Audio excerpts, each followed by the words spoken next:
सो hey guys, आज हम 2022 में आई दृश्यम 2 मूवी को एक्सप्लेन करने वाले हैं।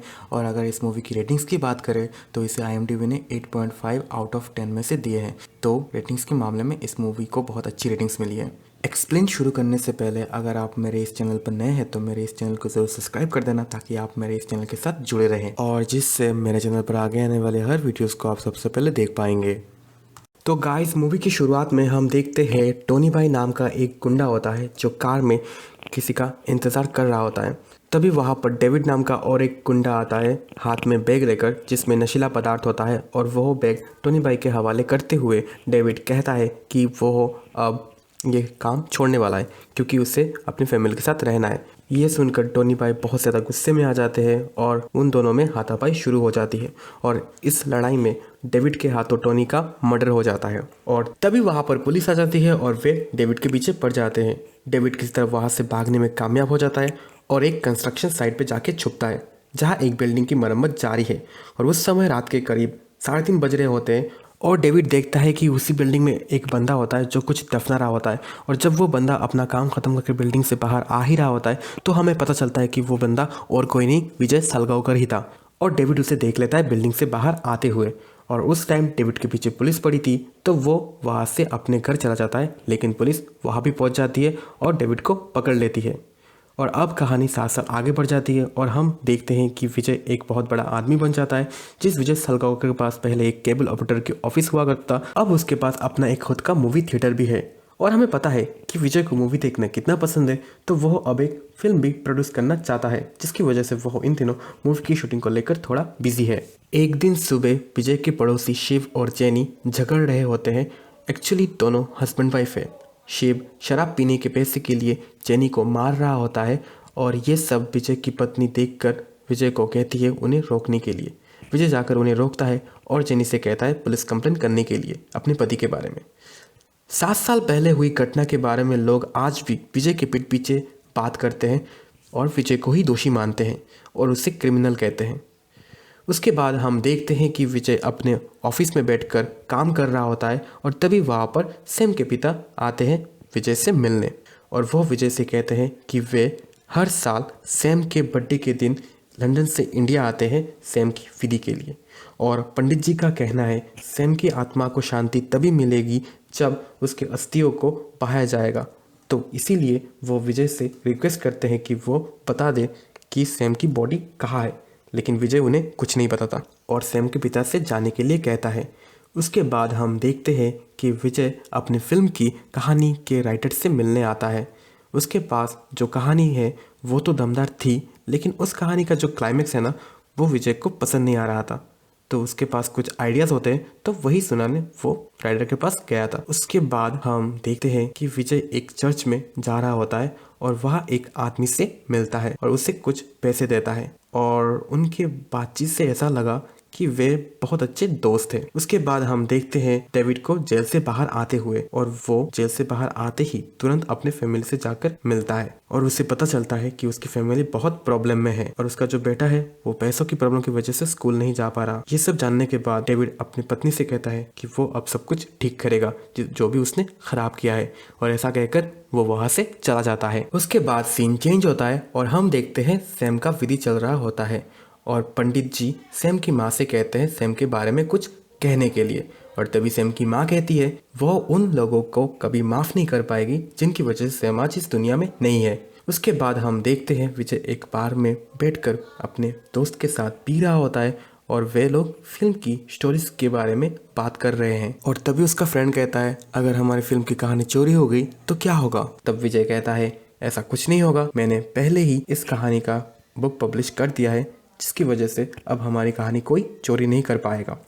इससे ये बात तो पता चलती है विजय बहुत ज़्यादा शातिर था, वो पहले से ही सब कुछ सोच के रखता है। तभी विजय की पत्नी का कॉल आता है और विजय को जल्दी घर आने के लिए कहती है, लेकिन विजय कहता है उसे घर आने में थोड़ा लेट हो जाएगा, तो वो पड़ोस वाली जेनी को घर बुला ले। उसके अगले दिन विजय के घर पर पुलिस आती है, वो भी पीछे के रास्ते से, जिसे देखकर विजय की बड़ी बेटी घबरा जाती है और वो तुरंत आकर विजय को बताती है। तब विजय अपनी बेटी से कहता है कि डरने वाली कोई बात नहीं है, सब कुछ ठीक है। उसके बाद हमें पता चलता है कि जो पुलिस विजय के घर पर आए थे वे उनके लिए नहीं आए थे। वो जेनी ने कंप्लेन किया था अपने शराबी पति के बारे में, इसीलिए वे यहाँ पर आए थे उसे वार्निंग देने। उसके बाद हम देखते हैं डेविड को मार्टिन के रेस्टोरेंट पर। मार्टिन जो है वो रेस्टोरेंट का ओनर है, तो डेविड मार्टिन से जाके बातचीत करता है और बातों ही बातों में जॉब के बारे में पूछता है। लेकिन मार्टिन के पास तब कोई जॉब नहीं था डेविड के लिए, तो मार्टिन कहता है कि विजय के पास जॉब होगा क्योंकि उसने हाल ही में अपना खुद का मूवी थिएटर खोला है, तो उसके पास जरूर जॉब होगा। और उसी समय विजय वहाँ पर आता है और मार्टिन डेविड को विजय से मिलवाता है। लेकिन उस टाइम विजय के पास डेविड को देने लायक कोई जॉब नहीं था, तो विजय डेविड को अगले हफ्ते आने के लिए कहता है। उसके बाद डेविड वहाँ से चला जाता है और सीन चेंज होता है और हम देखते हैं सावंत सर अपने घर पर बैठकर फैमिली के साथ डिनर कर रहे थे और उसी समय आईजी सर का कॉल आता है सावंत सर के फ़ोन में और सावंत सर से कहते हैं गायतुंडो को लेकर आने के लिए। गायतुंडे पिछले 7 साल से सस्पेंडेड था, तो सावंत सर गायतुंडे को लेकर आईजी सर के ऑफिस में पहुंचते हैं और आईजी सर गायतुंडे से कहते हैं कि वो सही था विजय के बारे में। और उसी समय सैम की माँ वहां पर आती है और वह कहती है कि वह पिछले 7 साल से विजय की फैमिली पर नज़र रख रही थी। और उसी समय जेनी और शिव भी वहां पर आते हैं।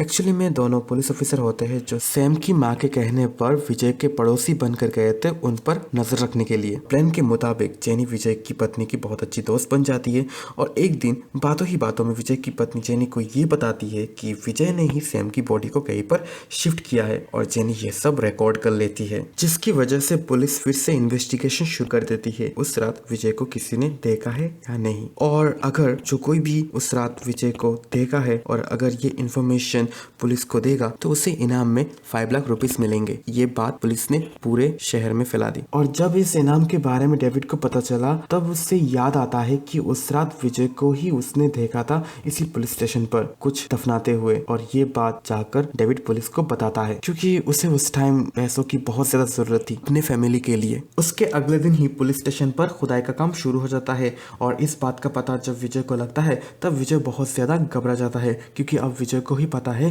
कि वो अब पकड़ा जाने वाला है। खुदाई के दौरान पुलिस स्टेशन में जब सैम का स्केलेटन मिलता है तब पुलिस आकर विजय और उसकी फैमिली को पकड़ के पुलिस स्टेशन ले जाती है पूछताछ के लिए। वहां पर गायतुंडे विजय की पत्नी और उसकी बेटियों पर टॉर्चर करता है और उन्हें बहुत ज्यादा मारता है, जिससे विजय कन्फेशन देने के लिए राजी हो जाता है कि उसने ही सैम को मारा है और उसकी बॉडी को पुलिस स्टेशन में दफना दिया था। उसके अगले दिन ही विजय को कोर्ट में पेश किया जाता है और विजय की पकड़े जाने की न्यूज जब राइटर देखता है तब वह घबरा जाता है क्योंकि विजय की फिल्म की कहानी एक बुक में पब्लिश किया गया है और वह बुक राइटर के नाम से पब्लिश है। और जिस तरह कहानी में लाश का मिलना और हीरो का जेल जाना है ठीक वैसे ही विजय के साथ हुआ और इसीलिए राइटर आकर सैम के माता पिता और आईजी सर से मिलता है और उस बुक की स्टोरीज के बारे में बताता है और कहता है कि ये अंत नहीं है, क्लाइमैक्स अभी भी बाकी है। और तभी गायतुंडे का फोन आता है आईजी सर के फोन पर और गायतुंडे कहता है हमने जो कन्फेशन विजय से लिया था अब विजय जज के सामने अपने कन्फेशन से मुकर रहा है। उसका कहना है कि ये उसे जबरदस्ती बुलवाया गया और विजय के वकील का भी कहना है कि ये केस बिल्कुल मनगढ़ंत है क्योंकि इस केस की कहानी पुलिस ने दृश्यम नाम के नॉवेल से चुराई है। और तभी वहां पर जज के हाथों डीएनए टेस्ट की रिपोर्ट आती है और हमें पता चलता है कि वह स्केलेटन सैम की थी ही नहीं। ये सुनकर आईजी गुस्से में आ जाता है और राइटर से उस कहानी का क्लाइमैक्स जानना चाहता है क्योंकि इसी कहानी के क्लाइमैक्स में ही हमें पता चलेगा कि विजय ने कैसे सारे सबूत गायब किए। तो राइटर बताता है कहानी का हीरो लाश को दफनाने के बाद उस दिन से ही अपने बचाव के लिए सबूत जुटाने में लग गया क्योंकि उसे पता था एक ना एक दिन पुलिस को वो लाश मिल ही जाएगी। तो उसी दिन से उस हीरो ने एक ऐसी ही बॉडी की तलाश करने में लग गया जिसकी मौत सर पर चोट लगने की वजह से हुई हो और उसकी उम्र 15 से 20 साल हो। और एक दिन कहानी के हीरो की तलाश खत्म होती है और उससे ठीक वैसे ही बॉडी मिल जाती है। और इसी बीच हीरो ने यह भी पता कर लिया कि अगर पुलिस को ऐसी लाश मिलती है तो वो सबसे पहले उस लाश के स्केलेटन को लेकर कहाँ जाएंगे। तो हीरो ने उस फोरेंसिक डिपार्टमेंट का पता लगवाया और उस डिपार्टमेंट के सिक्योरिटी गार्ड से बहुत अच्छी दोस्ती कर ली ताकि वो आराम से उस डिपार्टमेंट में आ जा सके। उसके बाद से ही हीरो हर रोज अपने उस सिक्योरिटी गार्ड दोस्त से मिलने लगा उसके ऑफिस में और वो इंतजार करता रहा। और आखिरकार वो दिन आ ही जाती है जिस दिन पुलिस को वो लाश मिलती है और पुलिस उस लाश की स्केलेटन को टेस्ट करने के लिए फोरेंसिक डिपार्टमेंट में भेज देती है। और कहानी का हीरो हर रोज की तरह अपने दोस्त से मिलने उस डिपार्टमेंट के ऑफिस में जाता है और चुपके से उस स्केलेटन को बदल देता है अपने उस स्केलेटन से जिसको उसने ढूंढा था और जिसकी मौत भी सर पर चोट लगने की वजह से हुई थी। कोर्ट में विजय के खिलाफ कोई सबूत ना मिलने के कारण कोर्ट उसे रिहा कर देता है। उसके बाद विजय सैम के स्केलेटन को जला देता है और उसके अस्थियों को सैम के पिता के हवाले कर देता है और यहाँ पर हमारी मूवी खत्म होती है।